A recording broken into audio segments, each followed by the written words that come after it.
This channel does not promote any violent, harmful, or illegal activities. All content provided by this channel is meant for an educational purpose only.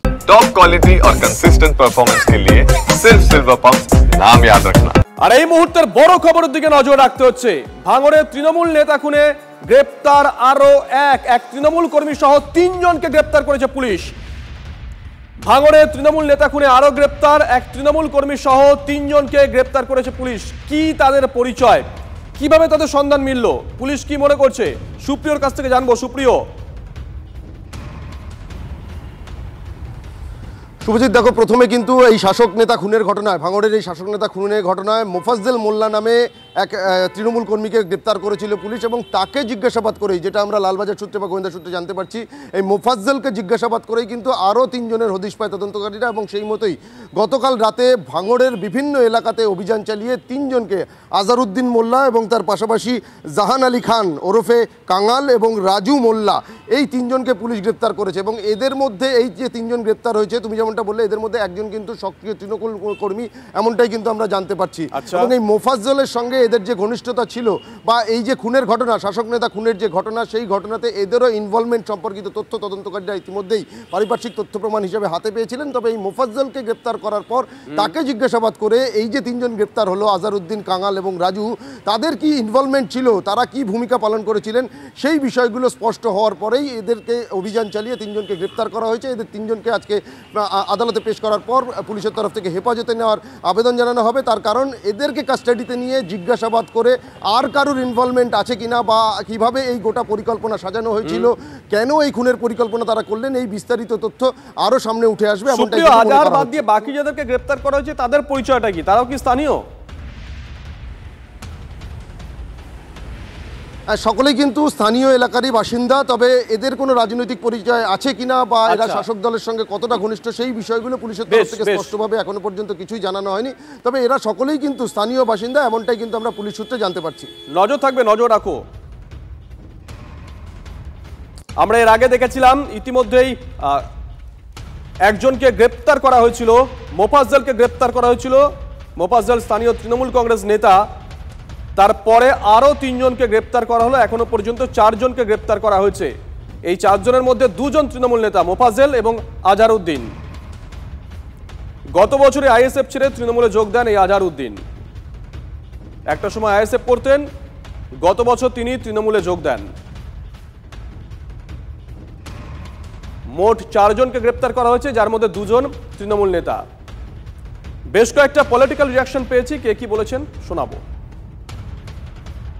মানে কতটা কনফিডেন্সের level বুঝতে পেরেছেন? খুন করেছে, খুন করে এসে আবার শওকত মোল্লার অদরেই দাঁড়িয়ে আছে, পেছনেই দাঁড়িয়ে আছে, দাদা প্রোটেক্ট করে নেবে, হয়তো এই মানসিকতা নেই। আর সেখানে দাঁড়িয়ে ওরাই আমাদেরকে বলছে কি শুধু পেছনের। আমি বলছি আগামী দিনে দেখতে পাবেন, যদি সঠিক তদন্ত হয়, রাইট সাইডে কেউ আছে, হয়তো লেফট সাইডে হয়তো কেউ আছে, ফ্রন্ট সাইডেও কেউ আছে, ব্যাক সাইডে হয়তো আরও কিছু পাওয়া যাবে যারা এই খুনের সাথে যুক্ত। এটা সম্পূর্ণরূপে চলতাবাড়িয়া অঞ্চল নেতৃত্ব হিসাবে তৃণমূল কংগ্রেসের ছিল, কিছু কন্ট্রোলের ছিল যে আমি এটা কন্ট্রোল করব, ও বলছে তুই 2 দিনকারের নেতা, তুই কন্ট্রোল করবি, তোকে হাত ধরে আমি নিয়ে এলাম। এইরকম একটা হতে হতেই এই জায়গাটা পৌঁছেছে। ফাঁসি চাই, শাস্তি তো দূরের কথা, ফাঁসি চাই। এর সঙ্গে যে বা যারা জড়িত আছে এবং এর উৎস কোথায় সেটাকেও খুঁজে বের করতে হবে, এর পিছনে কারা আছে এগুলো খুঁজে বের করতে হবে। দেখুন, তৃণমূলের কোনো গোষ্ঠীদ্বন্দ্বের কোনো বিষয় এখানে নেই। এখানে আইএসএফ এর মদতপুষ্ট হয়ে আজকে যে বা যারা খুন করেছে তারা কখনো দলের লোক হতে পারে না। আর মোফাজ্জল আমাদের দলের কোনো পদাধিকারী নয়। লক্ষ লক্ষ মানুষ তৃণমূল, কোটি কোটি মানুষ তৃণমূল কংগ্রেসে আছে, তৃণমূল কংগ্রেসের ঘাড়ে দোষ চাপিয়ে লাভ। কথা আপনি বলেছিলেন যে এটা আইএসএফ এর কাজ হতে পারে। আমি আজও বলছি এরা আইএসএফ এর মদতপুষ্ট হয়ে এই ঘটনা ঘটিয়েছে। যিনি খুন হয়েছেন তার পরিবার তো সিবিআই তদন্ত দাবি করছে, গতকালই তো সিবিআই তদন্ত দাবি করেছে। অর্থাৎ রাজ্য সরকারের যে দল তৃণমূল কংগ্রেস, সেই তৃণমূল কংগ্রেসের কর্মী সমর্থকদেরও তৃণমূল কংগ্রেস পরিচালিত সরকারের আন্ডারে কাজ করা পুলিশের উপর বিশ্বাস নেই এবং তৃণমূলই তৃণমূলকে মারছে। কোনো জায়গায় বিজেপির নামই নেই। বিজেপি মারামারি, খুনোখুনির ইতিহাসে, খুনোখুনির সংস্কৃতিতে বিজেপি বিশ্বাস করে না।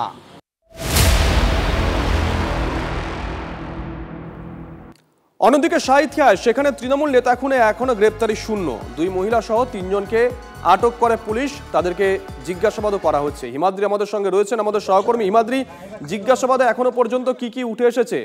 পরিবারের তরফ থেকে গতকাল অনেক অভিযোগ করা হলো, বলা হলো বাড়িতে চিরকুট সাটানো হয়েছিল, পথ ছাড়ার জন্য জোর করা হচ্ছিল। অনুমান করা যায় পরিবারের তরফ থেকে হয়তো নাম বা ইঙ্গিতও করা হয়েছে। তা সত্ত্বেও পুলিশ এখনো পর্যন্ত কাউকে কেন অ্যারেস্ট করতে পারলো না?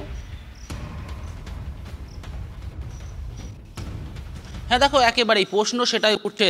24 ঘন্টাও পেরিয়ে গেলেও এখনো পর্যন্ত গ্রেপ্তার শূন্য। শুধুমাত্র 3 জনকে আটক করা হয়েছে, 2 জন মহিলা রয়েছে এবং 1 জন পুরুষ। তারা অবশ্য ওই গ্রামেরই, সকলেই ওই গ্রামের এবং পূর্ব পরিচিত। তাদেরকে আটক করা হয়েছে, তাদেরকে জিজ্ঞাসাবাদ করা হচ্ছে, কিন্তু এখনো পর্যন্ত গ্রেপ্তার করা হয়নি। পরিবারের লোকজন গতকাল ক্যামেরার সামনে পরিষ্কারভাবে বলেছে যে এর সাথে রাজনীতি যুক্ত রয়েছে, রাজনীতি গন্ধ রয়েছে, তার রাজনীতির কারণেই খুন করা হয়েছে ওই অঞ্চল সভাপতিকে।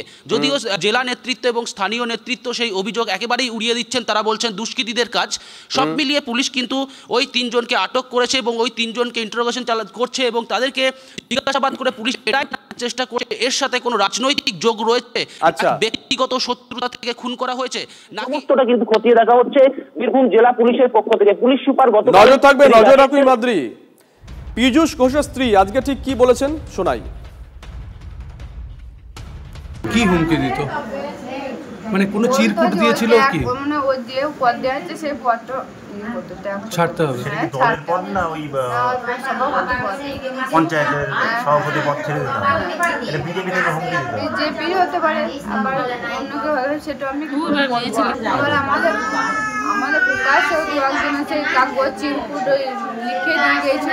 চিরকুট দিত ওই দরজায় চিঠি দিয়েছিল। কতদিন আগে এটা?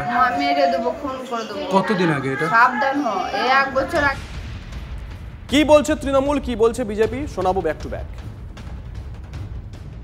যেটা পুরোটাই টাকার ভাগাভাগি নিয়ে সমস্যা, এবং আমি চোখ বন্ধ করে এখান থেকে আমি ভবিষ্যৎবাণী করতে পারি যে এর যদি সঠিক তদন্ত হয় এবং যারা অপরাধী তারা ধরা পড়ে, প্রত্যেকেই তৃণমূল কংগ্রেস বা তৃণমূল কংগ্রেস আশ্রিত দুষ্কৃতী ধরা পড়ে। না না, তৃণমূলের এটা নোংরা এবং ব্যাংকার রাজনীতি। তার পুলিশই তো তৃণমূলের লোকেদেরকে অ্যারেস্ট করছে, আমরা তো কাউকে অ্যারেস্ট করছি না, আমরা তো অ্যারেস্ট করতে পারবো না। অ্যারেস্ট হচ্ছে তৃণমূলের নেতারাই। এটা তো চক্রান্ত করে খুনটা হয়েছে। এই চক্রান্তটা কারা করলো এটা তদন্তের বিষয়, এবং চক্রান্ত না করলে সে হঠাৎ করে রাত্রিবেলাতে বাড়ি থেকে বেরিয়ে গেল কেন? এবং আরেকটা বিষয় হচ্ছে যে দুষ্কৃতকারী ছাড়া আর্মস তো সাধারণ মানুষ ব্যবহার করতে পারে না, তারা তো ভয়ে আর্মস হাতি দেয় না, এবং এগুলো ম্যাক্সিমাম ইললিগাল আর্মস দিয়েই এই কাজগুলো হয়।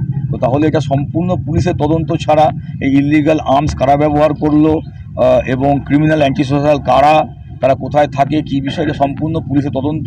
আমাদের তদন্তর দিকেই আমরা তাকিয়ে আছি।